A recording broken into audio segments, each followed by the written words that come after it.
Hi, I'm Ken Saag. I'm Director of the Promotion and Dissemination component for the UAB React Center. And the topic today is Pragmatic Clinical Trials, one of our continuing components of the Clinical Trial Vignette series. What are pragmatic or large simple clinical trials? How are pragmatic clinical trials different from explanatory or more mechanistic clinical trials that are often used for drug approval? And what are some of the challenges of pragmatic clinical trials? Pragmatic clinical trials aim to improve medical decision-making, to assess the practical value of new treatments in relationship to other existing treatments. They should emulate real-world clinical practice as close as possible, with patients randomly assigned to treatment. And they answer the question, does a therapy work under usual circumstances? The outcomes of these studies often are more applicable to typical patients. And some of the synonyms that we hear are effectiveness trials, management trials, and large simple trials. Now, not all large simple trials are necessarily pragmatic, nor are all pragmatic trials typically large and simple, although they are mostly synonymous. So how does this compare and contrast with explanatory and mechanistic clinical trials?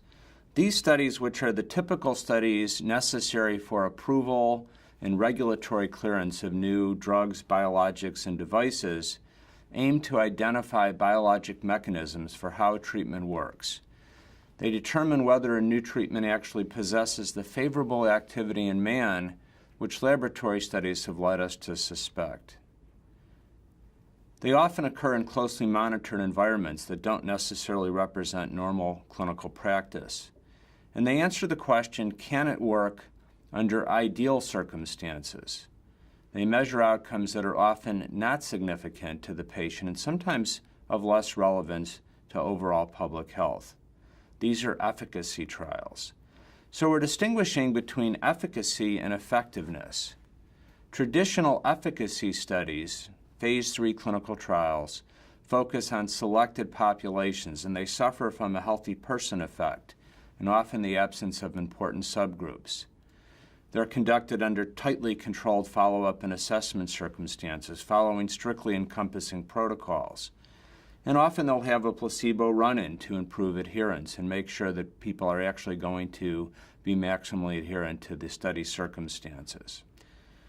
Now, this spider diagram provides a useful set of constructs to think about the dimensions of clinical trials and to measure whether studies are particularly explanatory efficacy studies or whether they're more pragmatic.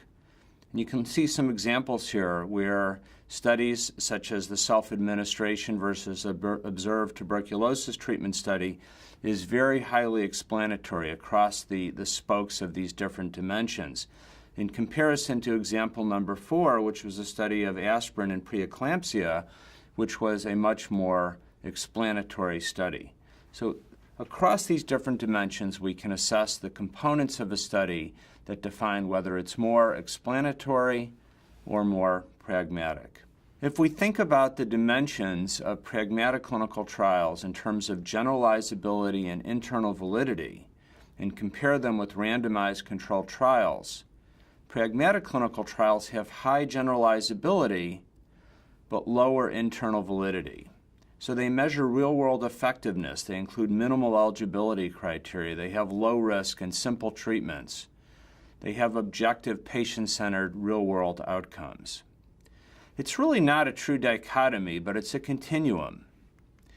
If we consider, for example, patient compliance, we think about the study that is the most explanatory. We would exclude non-compliant patients before the study begins, such as using a placebo run-in.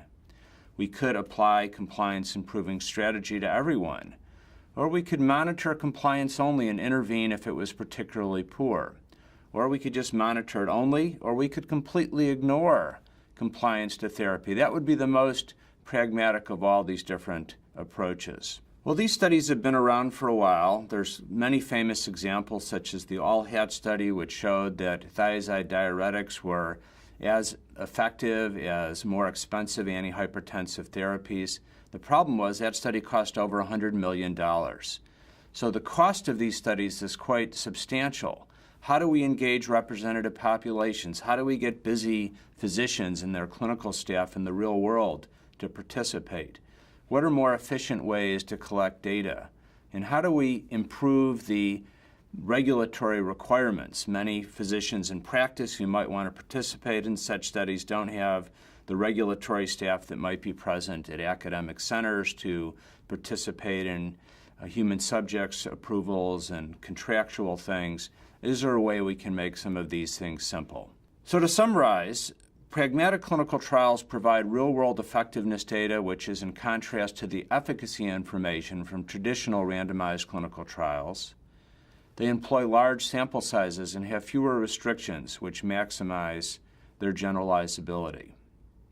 Historically, they've been costly and very time-intensive, and we're trying to figure out new approaches and new ways to increase their efficiency and to lower their cost and allow more of these studies to be done at a national level.